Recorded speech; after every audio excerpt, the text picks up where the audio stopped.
அடுத்த ஆர்டர் அடிச்சுட்டு 50 ரூபா multi order.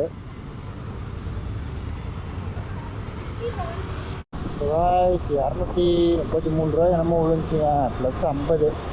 So multi order விழுந்துருக்கு. அதனால் வந்து பார்த்திங்கன்னா 25 விழுந்துருக்கு மாட்டேங்குது.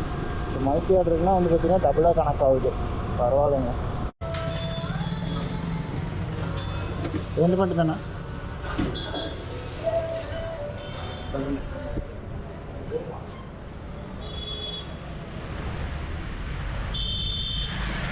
ஃபஸ்ட் ஆர்டர் வந்து பார்த்திங்கன்னா பிக்கப் பண்ணிட்டோம். ரெண்டாவது ஆர்டர் எங்கே போட்டிருக்கோம்?